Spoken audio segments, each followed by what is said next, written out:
Everybody always says, if you tried your best, that's all that matters. The best is all you can do. If you tried your best, it doesn't matter what happens. It doesn't matter if you lose if you tried your best. Most people have heard that before. But there is a secret to the universe that most don't know. If you actually try your best, you can't lose.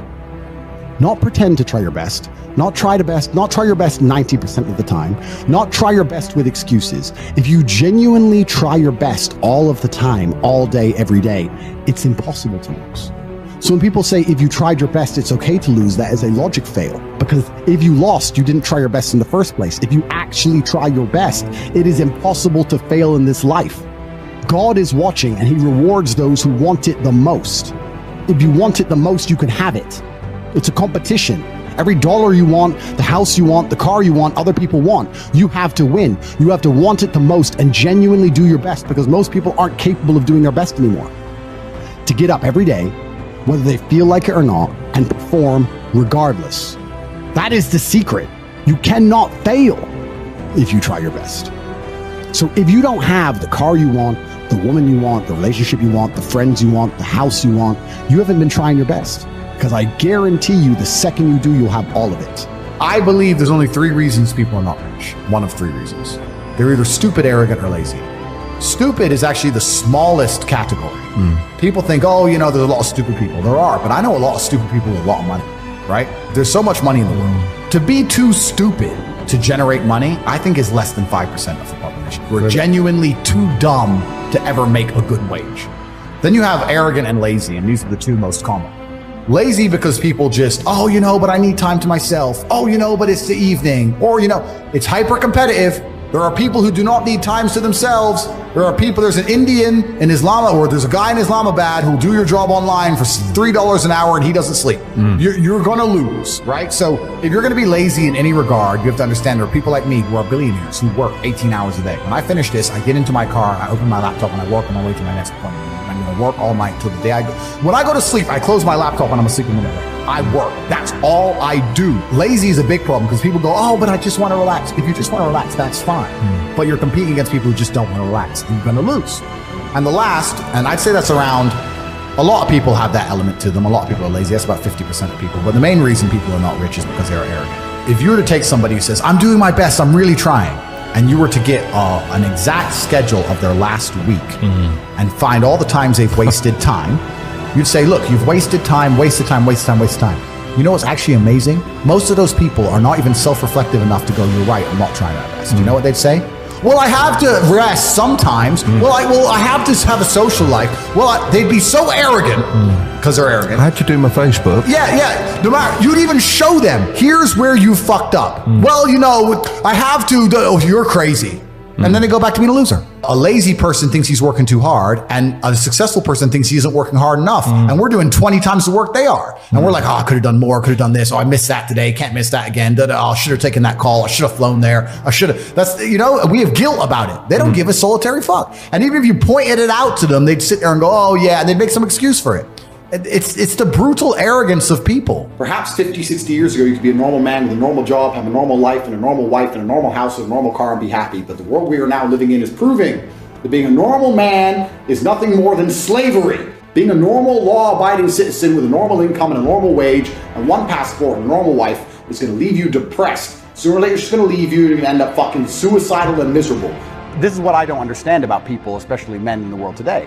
Why are they so worried about being afraid? Why are they so worried about, I was afraid every time I fought. Yeah. I fought anyway. Yeah. Like, I don't let fear guide what I'm gonna do. I do what I'm supposed to do regardless of how I feel. So I don't see anything wrong with feeling fearful. I don't see anything wrong with feeling stressed or under pressure or anxious. All these things men are trying to get rid of. And I talk about men specifically. I gender this because I'm a man. I don't know how it feels to be a woman.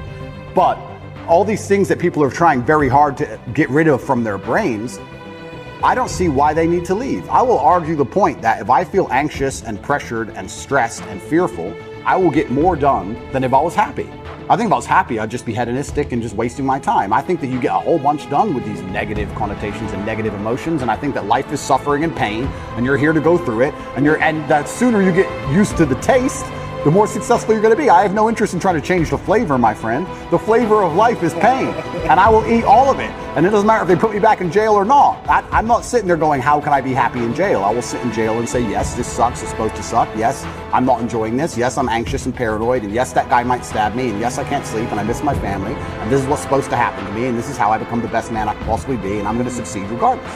So if you're not the person who's waking up every day going, how do I improve my existence? Then nobody is. Nobody on the planet is considering improving your one spin on Earth. No one else cares. Nobody else cares. So if you don't care, then you're fucked.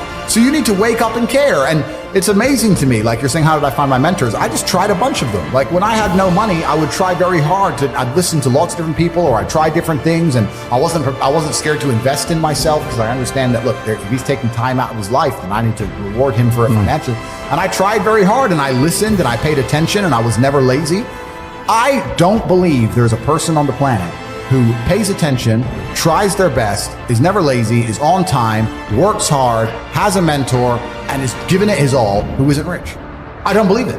I think that if you do all those things, you're rich. And if you don't have any money, you're missing one of those key elements. Now, you can fool yourself and you can fool everyone else and you can pretend you're doing them, but if you're truly honest with yourself, am I finding people who are trying to teach me what I want to know, and am I trying my best? And the answer is fucking no every time. For you to become rich and successful is going to require pain and suffering. And you have to understand exactly what your dream life is to make the pain and suffering worthwhile. Think about it. Have you ever been to the gym and seen a person in fantastic physical condition? They're strong, they're ripped, they're large. And you say to them, how did you get so big and strong? And they say, I don't know. Oops, it kind of just happened. Or have you ever found a really rich man or a very successful man and said, how did you become rich and successful? And he goes, I don't know, bro. I just woke up one day and it kind of happened and now I'm living my dream life. No, there is a very detailed plan and roadmap.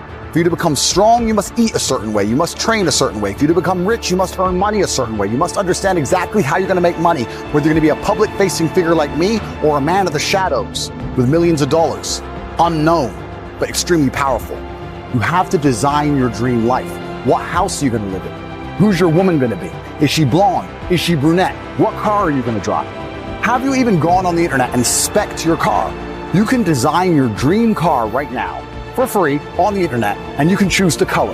You can choose the wheels. You can choose the car. Is it a Lamborghini? Is it a Ferrari? Is it a McLaren? How much does it cost to the dollar? You talk about your dream life. You don't even know what your dream life is. How do you expect to get to a destination when you don't know where you're going? The last thing I am is a hater. If you make a bunch of money and you pull up next to me in a Lambo, I'm going to be the guy who shakes your hand and says, gee, boom, you escaped the Matrix. Congratulations. Welcome to the free world. That makes me happy. I want all of you to win. I'm not a hater. I'm not out here hoping I get to win and you lose. If you lose, you deserve to lose because you didn't take action. If you take action, you will win.